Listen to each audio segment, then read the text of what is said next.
Hello, I'm Jackie Parnell, and today I want to talk about one of my favorite things in the world, which is how I met my husband and what our romance kind of looked like. So it's not going to be so much the nitty-gritty details of all the, what is it on Bambi, Twitter-pated, the Twitter-pated moments. But what I do want to share with you guys are some of the principles that I believe got me to the place to be prepared for him, to have a heart ready for what God wanted to do in and through our marriage, and what it was like to wait for that promise. It was a promise that was birthed in my heart as a teenage girl, hoping to be a wife and a mother. And that was the calling I felt on my life. It was the future that I wanted. It was my heart's desire. And I want to share with you the scripture on which really my life is based, but it's one of my favorite scriptures in the entire Bible that started out in my youth being the promise for this dream of a home and a family and a very romantic and passionate marriage. So let me read the scripture. In Psalm 37, one of my all-time favorite verses, if not my life verse, it says in verse 3, "Trust in the Lord and do good, then you will live safely in the land and prosper." And then verse 4, "Take delight in the Lord and he will give you your heart's desires." Okay, I had a lot of things that I wanted to happen. Like most young girls, you just grow up hoping to marry your prince, your knight in shining armor. And I committed myself to the Lord in service to him as a teenager, and I got sold out for Jesus. And so I, in many ways, refused to compromise on the things that I felt like God had put in my heart to find in a man. And the things that were most important were that I had decided to hand over my body to the Lord and my reproductive system to the Lord. And I had pretty much vowed, I didn't make some sort of formal vow, but I had committed myself not to use birth control and to have as many children as God wanted to give me. And I knew that that was going to take a special kind of guy, because not everybody wants to sign up for that life. And not every man wants to commit to potentially having to provide for that many children if the Lord sent them, and he did. I have 12 naturally born children through this union with my knight in shining armor. He did come along, and he did actually propose to me in a suit of armor on the back of a white horse in front of our entire church congregation. It's a fantastic story. And there were ups and downs leading up to that, and there were moments that the dream seemed lost and like it wasn't going to happen. And I was actually told by some well-meaning believers in our church that I was just expecting too much and that I was holding out a little too long. I was only 21 when he waltzed into my life, 22 when we got married. But I want to share with you a little bit of this story. So you might just want to get like a glass of iced tea or lemonade or a cup of coffee and enjoy the story.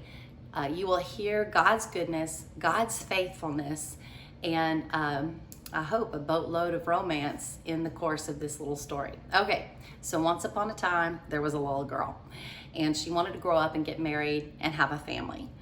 And I set my sights on the Lord, like I said early on, and I decided not to date in my teenage years. Now, there are definitions floating around in the church circles about what is right and wrong, especially in homeschool circles. And my parents had taken me and my sister and brother out of public education and Christian schools by the time I was in 9th grade. So I was homeschooled through my high school education. And then I did not go to college. I didn't want to go to college. I wanted to be a wife and a mother. And so I felt like that would be a waste of time and money. And my dad had expected me to go to college, but then in the end, he gave me permission just to not pursue that. So I did odd jobs, and I babysat a lot. I was a popular babysitter in our church fellowship early on and loved kiddos. But Anyway, so I wasn't pursuing a career. I truly only wanted to be a wife and a mother. And I had well-meaning people come to me and tell me that, and my grandmother was one of them. She sat me down several times and she was like, so what are you going to do with your life? And well, I want to be a wife and a mother. Okay, but what are you going to do with your life? Basically, how are you going to support yourself? So my dad and my mom never kicked me out at 18 or expected that I would be out of the house at 22 or anything like that. But certainly there was an expectation that I wasn't just going to sit in my parents' house until I'm 28, 30, 32 years old, if it took that long for Mr. Right to come along. So there were all these things in my head as I went through the process of waiting for Curtis to enter my world. And there was the issue of the other guys that came along. And we had a ministry school that was run out of our non-denominational church. And there were a bunch of young men that came through that school, devoted to the Lord, called to ministry. And, I would sit from the nursery where I worked with my mom and my sister and my brother. My brother's 7 years younger than me. So we all participated in keeping the children's department. And I would look at these guys that would come through and, there were some of them, they had a heart for Jesus. They loved the Lord. And some of them were, nice looking. And so I kind of asked the Lord, I was like, is that him? Is that him? One of my, the funniest things to say, this is making him a little vulnerable here, but I have noticed other women that have gone on to marry just stellar men that love the Lord, that provided well for their families. And these women, there's one in our local area, and she went to college to Dallas Baptist University, and she got her degree in mathematics, and then she went back to get a degree in nursing. And her mindset was doing this so that she could teach her children that she wanted to have, because she wanted to home educate them, and she was not strong in math. So she went and got a degree in math so that she could learn it. And then she wanted to reduce their medical bills, so she was going through nursing school. Okay, guys, I didn't do that with my life. I look back and I wish I had done more in those single years, but the Lord knew where I was. He knew where my family was. And the only thing I learned how to do was hair and makeup so that I could catch me my man. Okay. Anyway, so I was accused in some of those years of being a flirt and, leading boys or young men on, only to just cut them off as soon as I found out they weren't the one. I was in the pursuit, okay? I wanted what God wanted for me. The Lord saw my heart. I was rough around some of the edges in my, I did enjoy the attention that I garnered through my flirtatious behavior. But I really, honest to goodness, I wanted to find my husband, and I wanted to start my calling as a wife and a mother.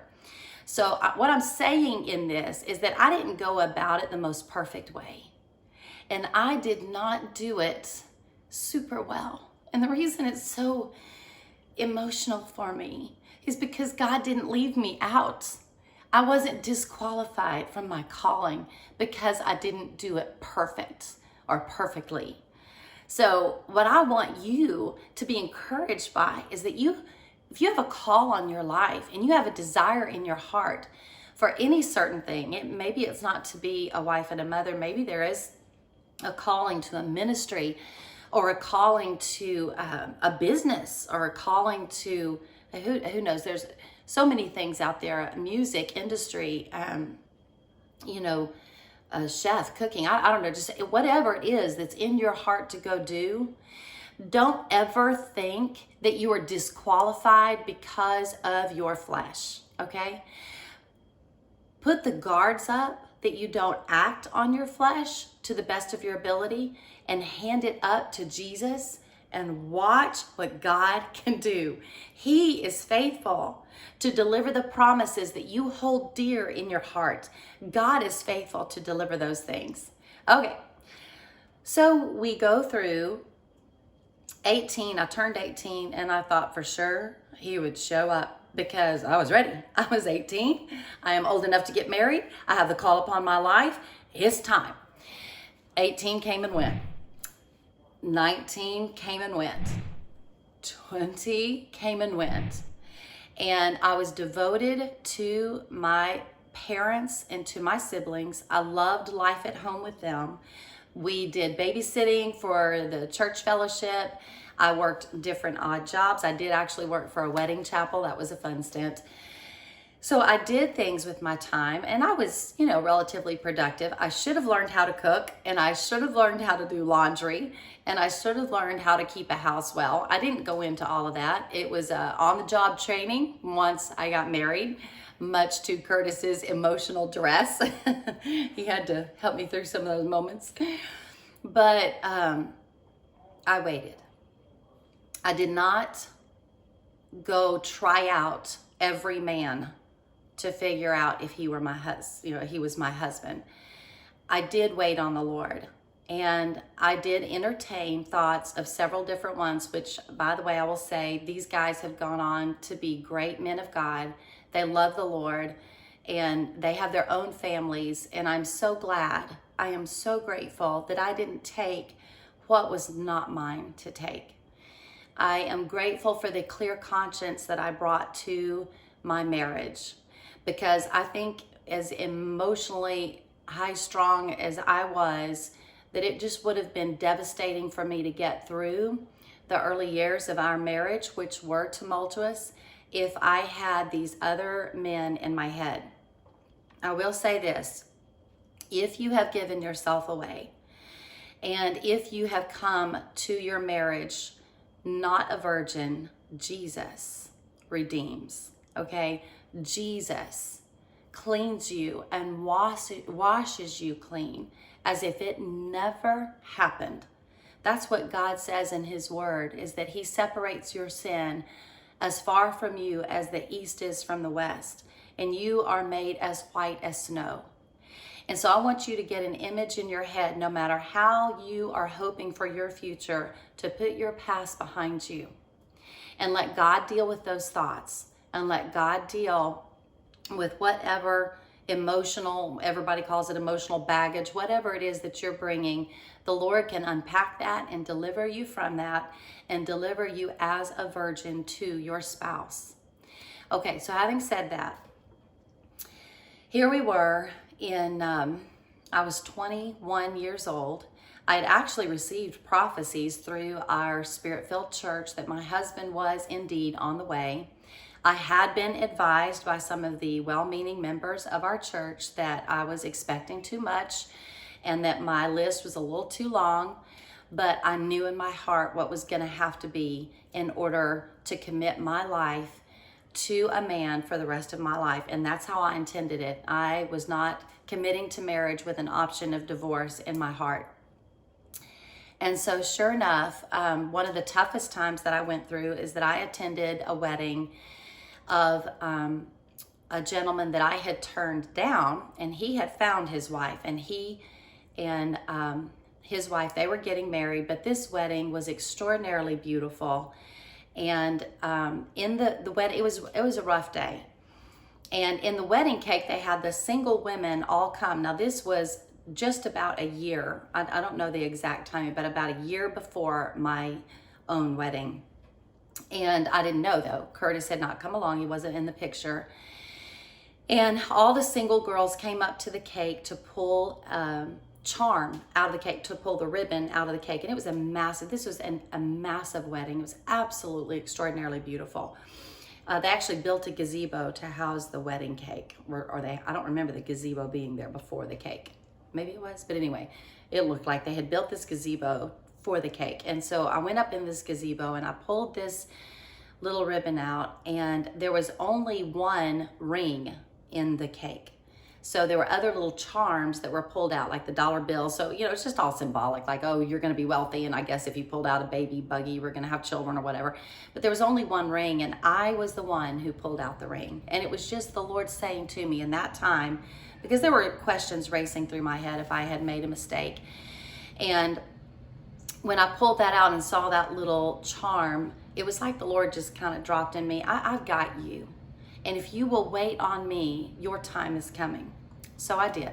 I continued to wait. Well, Curtis shows up in our world, And we saw him from across our fellowship. My mother and my sister and I thought he was just, cream of the crop. He was just tall, dark, and handsome. Anyway, and it was a few weeks before he caught sight of me, and then I realized that he knew I existed upon the face of the globe, so I was thrilled. And then we met 3 months later and started kind of hanging out together. And then he actually went to talk to my dad, which is one of the things, and so I'm going to take this little moment here. I had my checks so that I would know God had total authority in this situation in my life. And my check was that my parents were going to have to be on board with the guy that I wanted to marry, or I wasn't going to marry him. Now, I know not everybody's situation is the same, and not everybody's family dynamic is the same, but you need to find something between you and the Lord that gives him the final word and authority, so that you can keep your heart objective and you keep that person or opportunity on the altar, so that you know God has the final say. And for me, my dad was that block. He had the prerogative to say, I do not have a peace, this is not the right guy, and I was going to back off and either wait until Daddy had a peace or leave it all together. And there was one point in this 18, 19, 20, 21 years old that about 20 years old, I was ready to go. I was like, okay, he's, ripe old age of 20. I look at it now as a baby. But anyway, ripe old age of 20, I was like, oh, this is not gonna happen. This is, I'm done and I want to date. I was kind of ready for some Friday night fun. I wanted to go out to dinner, go to movies, and, soak up the attention from 2 or 3 or whatever, or just, whatever. I was just done. I wanted to go have fun, just like everybody was doing. Everybody was doing it. Nobody was not dating. Nobody in my world was not dating. And so I was a weirdo, but that twinge in my heart. But when I took it to Daddy, because he and I kind of made this agreement together, and I told him, I was like, Daddy, he's not coming anytime soon. I think I want to date after all. Well, it was kind of neat though, because my dad held me to what he knew I wanted my commitment to be. And I really appreciated that. Actually, I think he would have been fine if I had dated and carried on. He did not personally have an issue prior to me deciding not to date with me dating. In fact, he and Mom were very traditional in, that you go out and you date and you kiss and you hold hands and all that stuff. They were fundamentally okay with that when I came into my teenage years. And then they both kind of got on board with this more conservative way of doing things, especially knowing my personality, kind of 90 to nothing, no restraints, especially emotionally. And so they were really on board with, and he called me back to that. My dad called me back to, no, I think you probably need to wait. So, I mean, I was 20 years old. He would have let me do, I think, what was in my heart, but he got me centered again, centered on Jesus and centered on the goal. And so I waited. And so life seemed somewhat boring. I'm going to say I really enjoyed my family though. I poured myself into them, and it wasn't boring, but there was a lot of longing. And that's where I think I would have done better to get busy learning how to cook, or, learning the things I was going to need to be married and to have children. But anyway, so here we were, and Curtis wanted to speak with my dad. And all of this kind of fired up in the fall, in September. So it's one of my favorite seasons, because the reprieve of the cool weather comes, especially for Texas temps that are, 104 degrees. And then you finally back off to a balmy 95 degrees. But anyway, the rains move in, and fall is promised, the change of seasons, the refreshment. And Curtis went and talked to my dad, and Daddy gave him permission to pursue me for the point of marriage. And so we got to know each other and started dating. And even in that, I've learned things, and I'm going to throw this out to you guys. And this is what I teach my children, because we did not have chaperones or anybody with us. And that was very difficult. Actually, it's just utter stupidity to be alone with the opposite sex that you are physically, mentally, emotionally attracted to, and give every opportunity for promiscuity, but try to resist. It's just asinine, and that is a word. It's not a cuss word. I looked it up. It's a good word. It is insane. And so you don't put yourself in compromising situations. So Curtis and I did. And I didn't know to draw a boundary of do not kiss before you get married. I mean, I thought if you fall in love, you fall in love and you act on it to the point, of course, you don't have sex outside of marriage. So you preserve that is what you're supposed to do.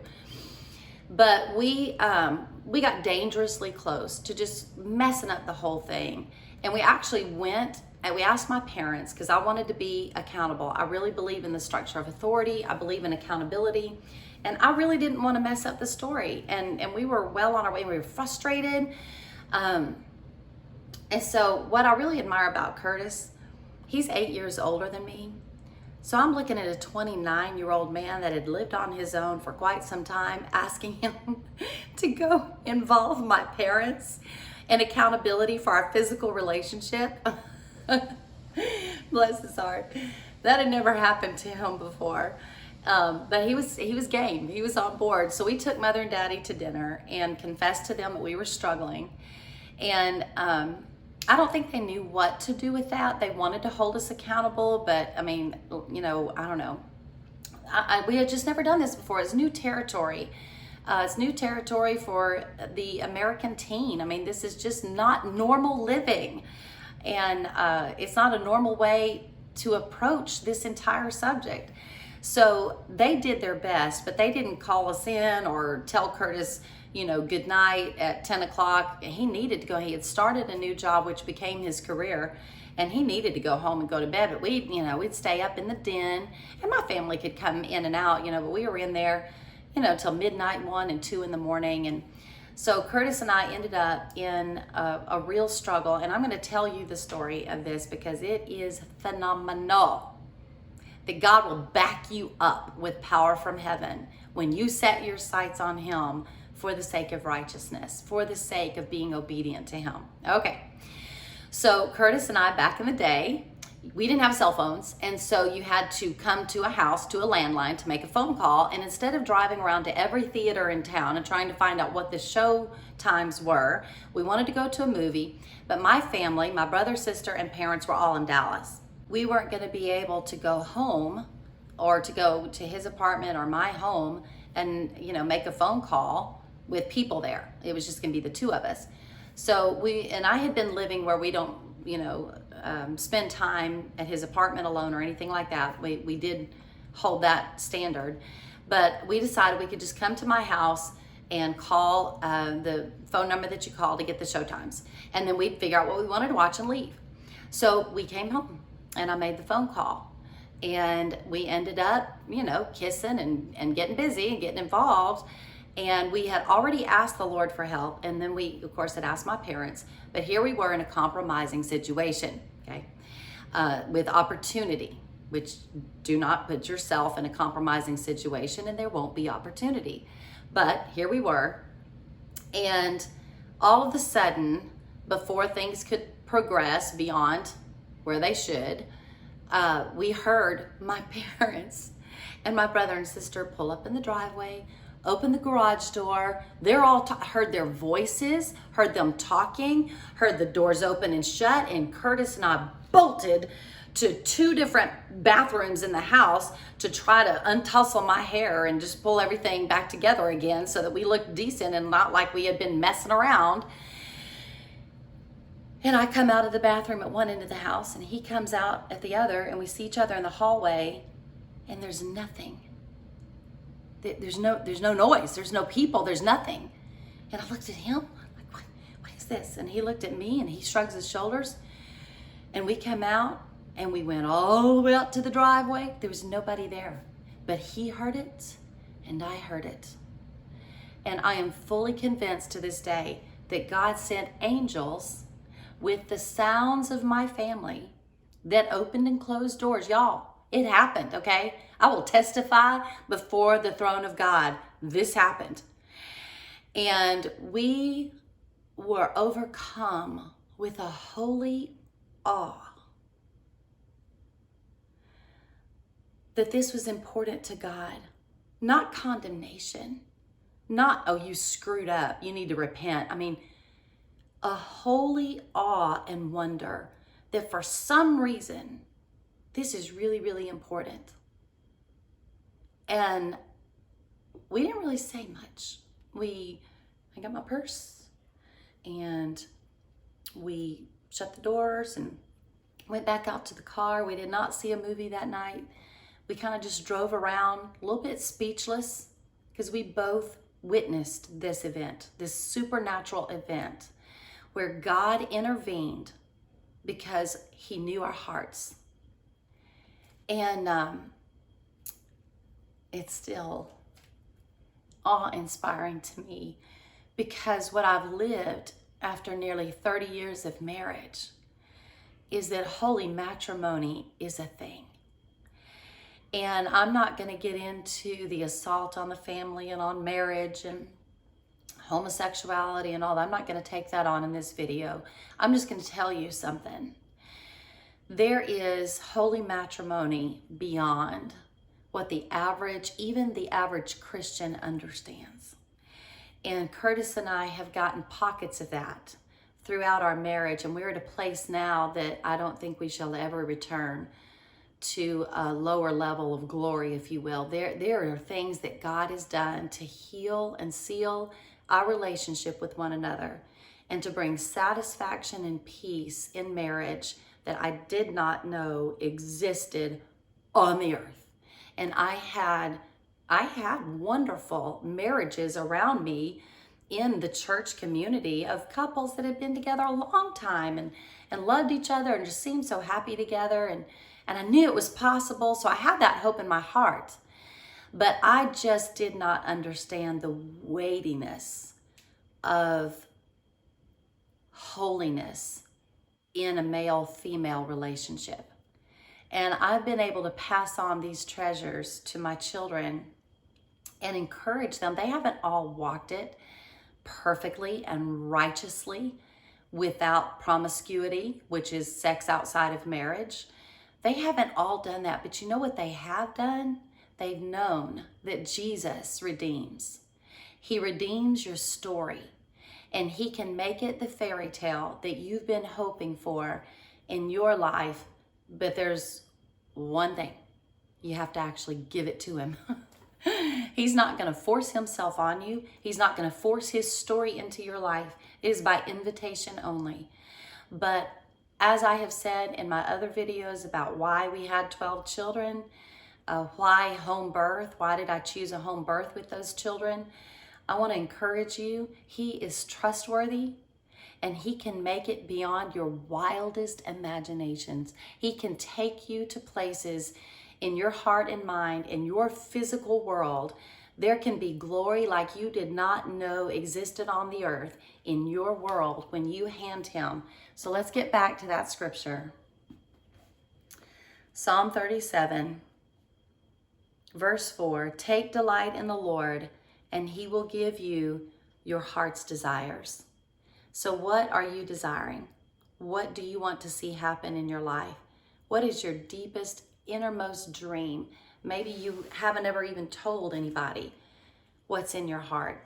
You hand that over to Jesus and see what he does for you. But I will say, you commit to obedience to this word to the best of your ability, not perfection. Okay.